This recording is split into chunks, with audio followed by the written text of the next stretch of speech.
Problem number 3. We are asked to simplify. So we go to the parentheses, so we're following order of operations. Inside the parentheses, x squared and 3 are not like terms, so they cannot be combined. So we move to the bracket. And inside the bracket, we now have multiplication and addition. So we multiply before we add or subtract. So I'm going to have to distribute that 6. So we have 11x squared plus 8 minus the bracket. 6 times x squared is 6x squared. 6 times negative 3 is negative 18 plus 9.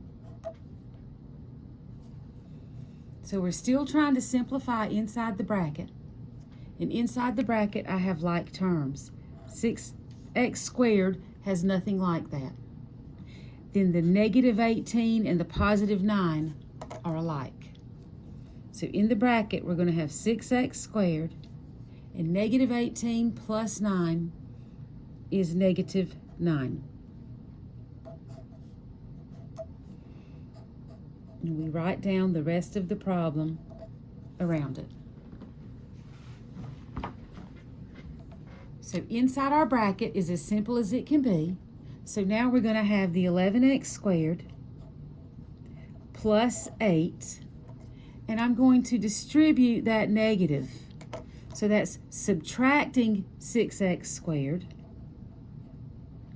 and subtracting a negative 9. Subtract, subtract turns into add. And now we look for like terms. I have 11x squared minus 6x squared. 11 minus 6 is 5x squared. Then we have like terms of our constants.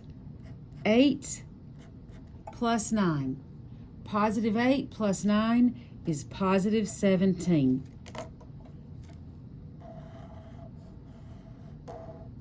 X squared and the constant are not alike, so that's the end of the problem. Number 4, we're asked to simplify the exponential expression. M to the 0 is equal to 1. So really this says 1 times n to the 4th, which is just n to the 4th.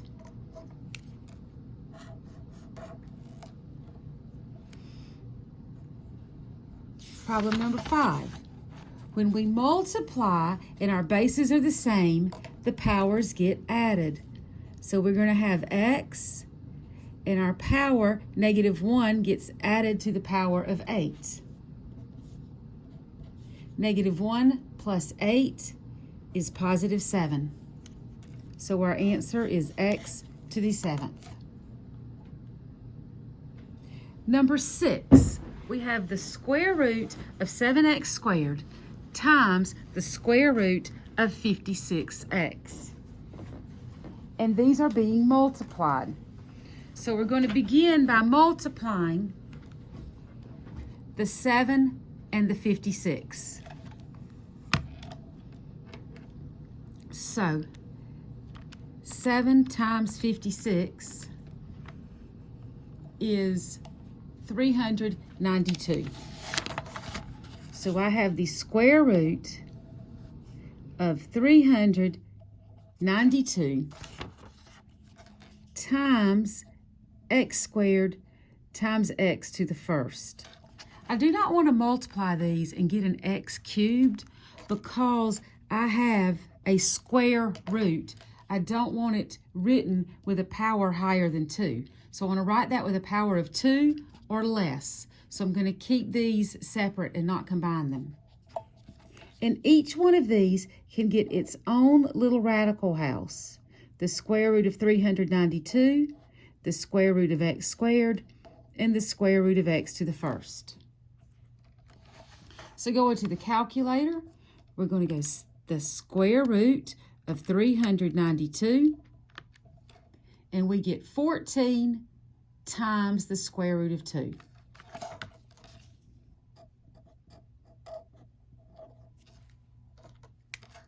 The square power and the square root cancel each other out. So we're left with just an x. There is no square power, so the square root will not cancel. So that is left with square root of x. The part of our problem that does not have a radical is the 14 and the x. They get multiplied, 14 times x. The part of the problem that has numbers under the radical, they get multiplied and they stay under. So we have 2 times x.